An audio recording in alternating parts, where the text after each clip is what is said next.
الحمد لله رب العالمين أشهد أن لا إله إلا الله وحده لا شريك له وأشهد أن سيدنا ومولانا محمدا عبده ورسوله صلى الله تبارك وتعالى عليه وعلى آله وأصحابه وذرياته أجمعين. أما بعد فأعوذ بالله من الشيطان الرجيم. بسم الله الرحمن الرحيم. اتل ما أوحي إليك من الكتاب وأقم الصلاة إن الصلاة تنهى عن الفحشاء والمنكر ولذكر الله أكبر والله يعلم ما تصنعون. صدق الله مولانا العلي العظيم. محترم بھائیوں اور بزرگوں، یہ جو آیت آپ کے سامنے پڑھی گئی ہے یہ 21ویں پارے کی پہلی آیت اور یہ سورہ عنکبوت میں شامل ہے، اور اس آیت مبارکہ میں اللہ تبارک و تعالی نے 3 باتوں کی طرف توجہ دلائی ہے، اور مخاطب تو بنایا ہے سرور عالم حضرت محمد مصطفیٰ صلی اللہ تعالی علیہ وسلم کو، لیکن پیغام دیا ہے پوری امت کو۔ بہت سی آیات میں قرآن کریم کے اندر صیغہ استعمال ہوتا ہے پیغمبر علیہ الصلاۃ والسلام سے خطاب کا، لیکن اس سے صرف یہی مطلب نہیں ہوتا کہ آپ اس پر عمل کریں، بلکہ آپ کے ذریعے سے امت کو ہدایت دینی مقصود ہوتی ہے۔ چنانچہ یہاں پر بھی ایسا ہی ہے۔ تو پہلا حکم دیا گیا اتل ما اوحی الیک من الکتاب، کہ اے پیغمبر علیہ السلام آپ کی طرف جو کتاب وحی کے ذریعے بھیجی گئی ہے آپ اس کی تلاوت فرماتے رہیے۔ یعنی قرآن پاک صرف برکت کے لیے نازل نہیں ہوا کہ اسے جمع کر کے کہیں کارنس پہ رکھ دیا جائے اچھے سے جزدان میں اور سمجھ لیا جائے کہ ہم نے اس کا حق ادا کر دیا، بلکہ یہ تلاوت کے لیے اترا ہے۔ اس کی تلاوت کا اہتمام ہونا چاہیے، چاہے ہم اسے سمجھتے ہوں یا نہ سمجھتے ہوں، کسی بھی حالت میں قرآن پاک کی تلاوت نفع سے خالی نہیں۔ چنانچہ نبی اکرم علیہ الصلاۃ والسلام نے فرمایا کہ جب آدمی قرآن پاک پڑھتا ہے تو ہر حرف پر 10 نیکیاں ملتی ہیں۔ اور پھر آپ نے مثال دی کہ میں یہ نہیں کہتا کہ الف لام میم ایک حرف ہے، بلکہ الف الگ حرف ہے، لام الگ حرف ہے، میم الگ حرف ہے، تو تینوں کو ملا کر 30 نیکیاں مل جائیں گی۔ اور آپ نے جو یہ مثال دی الف لام میم کی، اس سے ایک اور بات بھی پتہ چلی کہ اس الف لام میم کا مطلب ہمیں پتہ ہی نہیں، کسی کو بھی نہیں پتہ اللہ کے علاوہ۔ جب اس کا مطلب ہی نہیں پتہ، پھر بھی آپ نے مثال دی کہ اس پر بھی تمہیں اجر ملے گا 10 گنا، تو معلوم یہ ہوا کہ جو آدمی سمجھ کر پڑھے اسے تو ملنا ہی ہے اجر، لیکن جو بغیر سمجھے پڑھے وہ بھی اجر سے محروم نہیں ہے۔ ہاں، اس میں کوئی شک نہیں کہ قرآن پاک کو پڑھنے کا اہتمام ہونا چاہیے، سمجھنے کا بھی اہتمام ہونا چاہیے۔ جگہ جگہ قرآن پاک کے درس کی مجلسیں ہونی چاہیے، ترجمہ ہونا چاہیے، معتبر علماء کی تفسیروں کا مطالعہ کرنا چاہیے، تاکہ ہمیں پتہ چلے کہ اللہ تعالی ہمیں کیا حکم دے رہے ہیں، ہم سے کیا چاہتے ہیں۔ یہ تو جب ہی پتہ چلے گا جب ہمیں کچھ سمجھ میں آئے۔ تو ہم اپنے احباب سے کہا کرتے ہیں کہ خاص طور پر جو نماز میں پڑھی جانے والی صورتیں ہیں، جو اکثر لوگوں کو یاد رہتی ہیں، کم سے کم ان کا ترجمہ تو ہمیں پتہ ہو۔ قل هو اللہ احد کا ترجمہ پتہ ہو، قل یا ایھا الکافرون کا پتہ ہو، اذا جاء کا پتہ ہو، لإیلاف کا پتہ ہو، کوئی مشکل بات نہیں ہے۔ اگر روزانہ ایک ایک حرف یا ایک ایک جملے کا بھی ترجمہ آدمی سمجھ لے تو مہینے میں کتنے حروف کا ترجمہ اس کو آنے لگ جائے گا۔ لیکن توجہ کی بات، تو آپ نے فرمایا اتل ما اوحی الیک من الکتاب، جو کتاب مقدس آپ پر نازل کی گئی ہے آپ اس کی تلاوت فرمایا کیجئے، اہتمام سے آپ کو حکم دیا ہے۔ دوسرا حکم کیا دیا؟ وَأَقِمِ الصَّلَاةَ،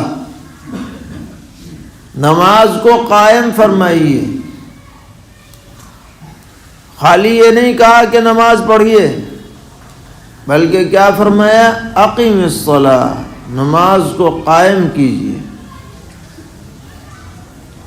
اس کے دو مطلب ہیں۔ ایک مطلب تو یہ ہے کہ نماز کی طرح پڑھیے، ٹرخائیے نہیں، آداب کے ساتھ پڑھیے، اچھی طرح وضو کیجیے، اچھی طرح نیت کیجئے، مستحضر نیت کے ساتھ تکبیر تحریمہ کہیے، تمام ارکان سنن و آداب کے ساتھ بجا لائیے۔ یہ ہے اقامت صلاۃ۔ یہ نہیں کہ بس دم دم پڑھ لی۔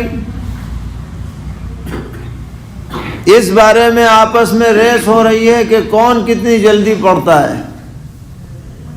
تو جلدی پڑھنا کمال نہیں ہے نماز کا، اطمینان سے پڑھنا یہ کمال ہے۔ ساری جلد بازی نماز ہی کے لیے رہ گئی، گپ شپ کے اندر گھنٹوں گزار دیں، کوئی جلدی نہیں۔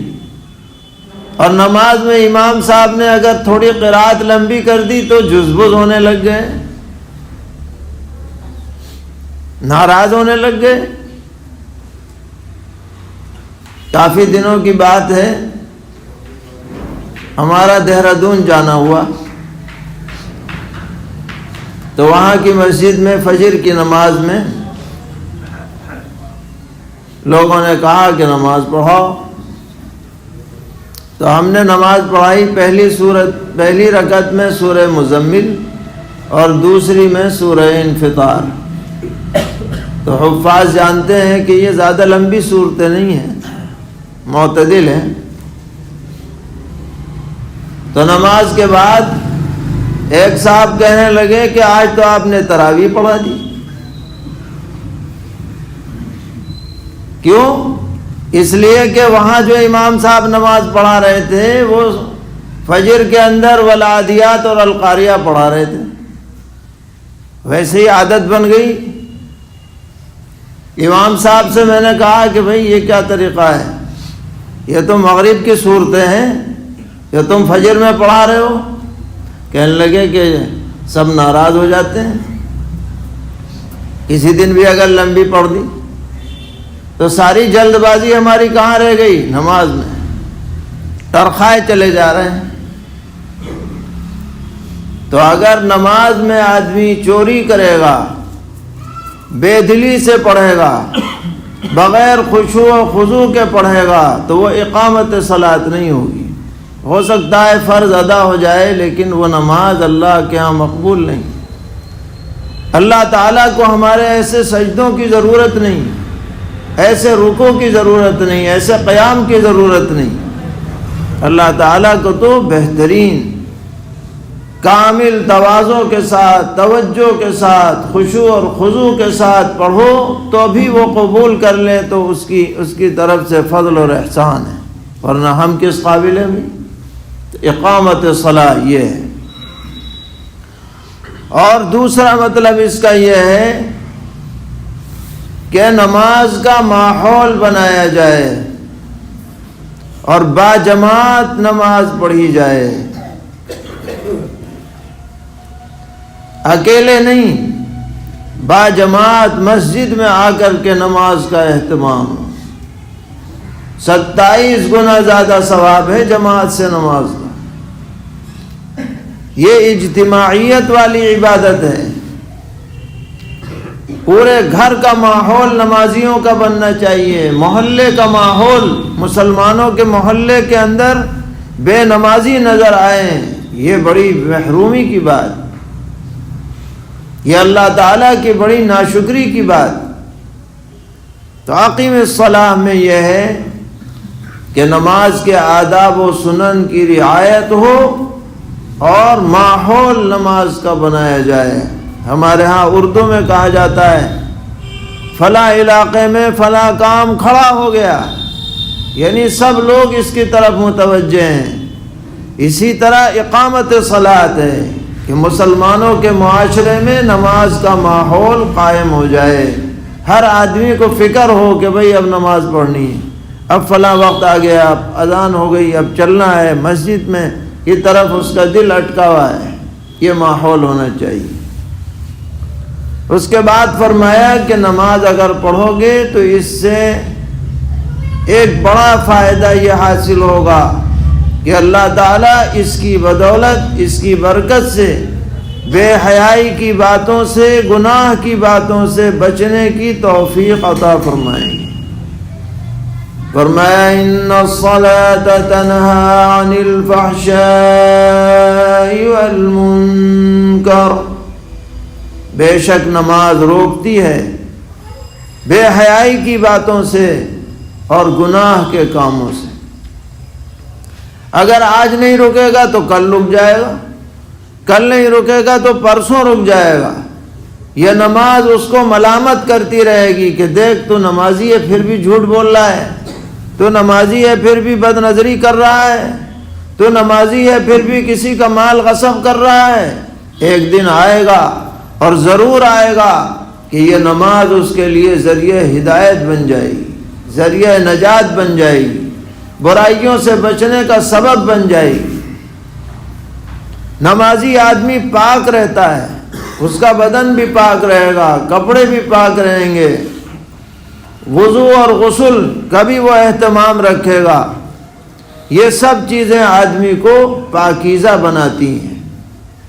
تو ان الصلاۃ تنہی عن الفحشاء والمنکر، پھر فرمایا ولذکر اللہ اکبر، یعنی کوئی یوں اس کو اپنے اوپر بوجھ نہ سمجھے کہ بھئی یہ بڑا ہمارے اوپر بوجھ ڈال دیا کہ 5 وقتہ نماز پڑھنی ہے، سردی میں پڑھنی ہے، برسات میں پڑھنی ہے، گرمی میں پڑھنی ہے، اور ہمیں اپنی دکان چھوڑ کے جانا پڑتا ہے، کام کاج چھوڑ کے جانا پڑتا ہے، اور فلاں ہے۔ کسی کے ذہن میں یہ بات آئے تو اللہ تعالیٰ نے بہت ہی پیاری بات فرمائی کہ وَلَذِكْرُ اللَّهِ اکبر، کہ بھائی اللہ کو یاد کرنا یہ سب سے بڑی بات ہے۔ اس کے مقابلے میں کسی بھی مصروفیت کی کوئی اہمیت نہیں۔ بندے کے لیے سب سے بڑی چیز یہ ہے کہ بندہ اپنے رب کو یاد کرنے والا بن جائے، وہ واقعی بندہ کہلائے جانے کے لائق۔ لہذا ہزار مصروفیت ہو اور ہزار کام ہو، جب منادی ندا دے دے اور حی علی الصلاۃ اور حی علی الفلاح کی آواز کان میں پڑ جائے تو سب چھوڑ چھاڑ کے نماز کی طرف پہلی فکر کرو۔ وَلَذِكْرُ اللَّهِ اکبر، اللہ کا ذکر، اللہ کی یاد، یہ سب سے بڑی دولت اور سب سے بڑی اہمیت کی چیز ہے۔ واللہ یعلم ما تصنعون، اور سن لو جو بھی تم کر رہے ہو، خفیہ کرو یا کھول کر کے کرو، سامنے کرو یا چھپ کر کے کرو، اللہ تعالیٰ کو تمہاری ہر بات کا پوری طرح علم ہے۔ اور جب علم ہے تو وہ پکڑ کرنے پر بھی قادر ہے، سزا دینے پر بھی قادر ہے، کوئی اس کی گرفت سے باہر نہیں ہے۔ تم اگر فرض بجا لاؤ گے وہ نعمتوں سے نوازے گا، رحمتوں سے نوازے گا، کوتاہی کرو گے تو اس سے بچ کے کہیں جا نہیں سکتے۔ ہو سکتا ہے یہاں بھی پکڑ ہو جائے، ورنہ تو آخرت میں تو پکڑ ہونی ہے۔ اس لیے اپنے معاملات اپنے رب سے درست رکھنے کی ضرورت ہے، یہی ہوشیاری ہے، یہی عقل مندی اور دانش مندی ہے۔ تو یہ تینوں باتیں یاد رکھنے کے قابل ہیں۔ قرآن پاک کی تلاوت کا اہتمام ہو، ہر آدمی خود بھی تلاوت کرے، اپنے بچوں کو بھی، بچیوں کو بھی قرآن پاک کی تلاوت کے لیے آمادہ کرے، ان کو سکھلائے، ان کو قرآن پاک پڑھائے، نسلوں کے اندر دین، ایمان، قرآن کی بقا کی فکر کرے۔ اور دوسرے نمبر پر نماز کا ماحول بنایا جائے، اور تیسرے یہ کہ اللہ کی یاد سے آدمی کبھی غافل نہ رہے۔ اللہ تعالی ہم سب کو توفیق عطا فرمائے، ہر خیر سے مالا مال فرمائے، ہر شر سے محفوظ فرمائے۔ اس مدرسے میں ہر طرح کی خیر، برکت، عافیت کے فیصلے فرمائیں، شرور اور فتن سے حفاظت فرمائیں۔ ذمہ داران، اساتذہ، منتظمین، معاونین سب کو بے حد جزائے خیر عطا فرمائیں۔ اس پورے علاقے پر رحمتوں کا نزول فرمائیں، ہر قسم کی وبا سے اور ابتلا سے اور آزمائشوں سے ہم سب کی حفاظت فرمائیں۔ جو بیمار ہیں ان کو شفائے کاملہ عاجلہ مستمرہ عطا فرمائیں۔ وآخر دعوانا الحمد للہ رب العالمین۔